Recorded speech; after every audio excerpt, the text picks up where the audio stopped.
Joan Plisko, Community Sustainability Director at Pearlstone. Today we'll talk about companion planting. By definition, a companion is someone who is paired with another person and together they help each other. Especially in adverse conditions, during this crazy time when we're all at home, our companions may be our friends or family that help us thrive physically and emotionally. Well, plants are the same way. So today we'll discuss a few plants that help one another and also plants that are antagonistic to other plants. While plants might grow, they are not growing to the best of their capabilities. Compatible plants provide mutual benefit for one another's growth. They might enhance the flavor. One plant may attract a certain pest and the other repels the same pest, or they complete each other nutritiously, or their root systems may be compatible growing next to each other.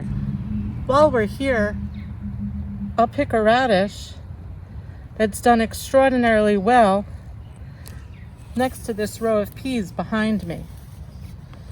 Peas and radishes are companions.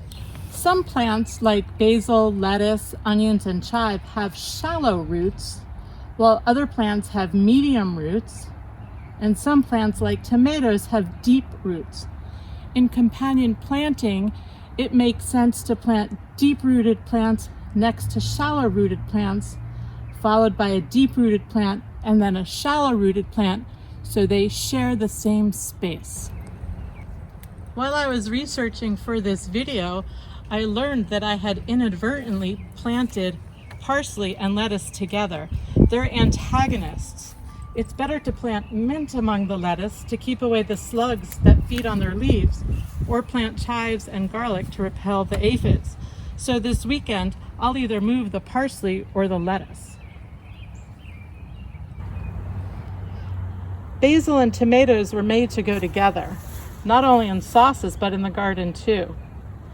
Basil helps tomatoes produce greater yields, and it repels both flies and mosquitoes.